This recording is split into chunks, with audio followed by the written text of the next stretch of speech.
আর একটা হচ্ছে যে স্পোর্টস, আমাদের যে মেয়েদের যে স্পোর্টস, তাদের নিয়ে ওনার কাছে হেল্প চাওয়া হয়েছে।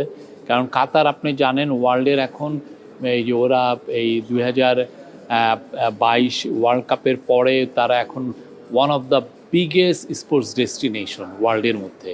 তো ওদের কাছ থেকে ওদের যে স্পোর্টস ফ্যাসিলিটি, এটা এখন ওয়ার্ল্ডের টপ ফুটবল টিমরাও এইগুলো ইউজ করে। ওরা যেই ধরনের স্পোর্টস অ্যাডমিনিস্ট্রেশনে, স্পোর্টস ট্রেনিং, স্পোর্টসের সায়েন্সে ওরা যে জায়গায় চলে গেছে, এটা একটা অতুলনীয়।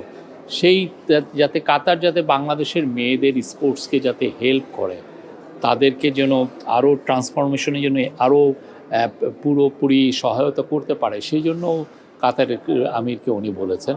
গাজা ক্রাইসিস নিয়ে কথাবার্তা হয়েছে। গাজায় আপনি জানেন কি ভয়াবহ মানবিক বিপর্যয় একটা হয়েছে, তো সেটা নিয়ে দুই লিডার কথাবার্তা বলেছেন, এটা যাতে খুব দ্রুত একটা সলিউশন হয় এটা।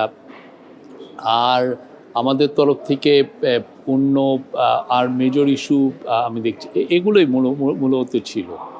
এই যে বাংলাদেশের কমিউনিটি যেটা, আর শেষে বাংলাদেশ কমিউনিটির সাথে আলাপ হয়েছে। আপনারা এটা নিজেরাই উপস্থিত ছিলেন, আমি এটা নিয়ে আর নতুন কিছু বলার কিছু নাই। বাট আমি পুরো যদি র্যাপ আপ করি আমাদের এই 4 দিনের মিটিংটা, আমি বলবো যে one of the most successful meeting.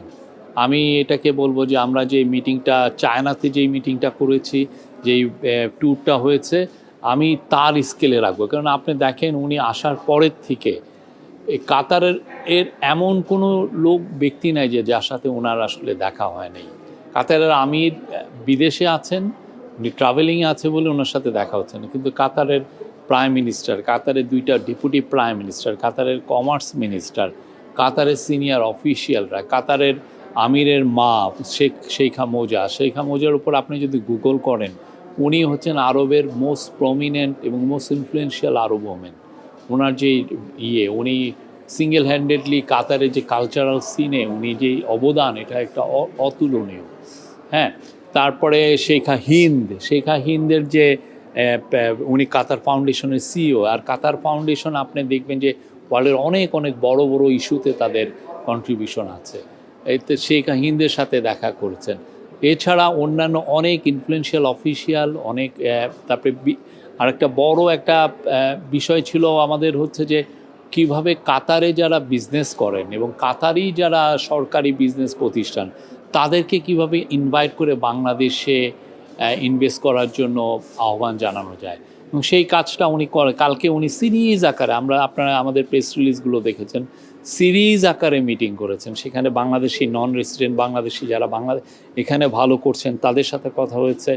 তারপরে যারা কাতারে বিদেশি ইনভেস্টমেন্টরা যারা কাতারে ভালো করতেছেন তাদের সাথে কথা হয়েছে, এবং কাতারেই যারা বিজনেসম্যান, কাতারে বড় বড় বিজনেসম্যান এবং কাতারি গভর্নমেন্ট।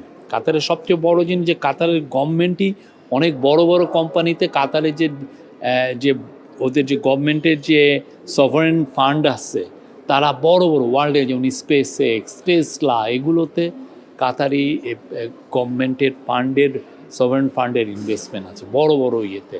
তো তাদের কাছেও আহ্বান করা হয়েছে, তাদেরকে নতুনভাবে বাংলাদেশকে তুলে ধরা হয়েছে। আমাদের চিফ অ্যাডভাইজার বারবার বলেছেন যে এটা একটা নতুন বাংলাদেশ।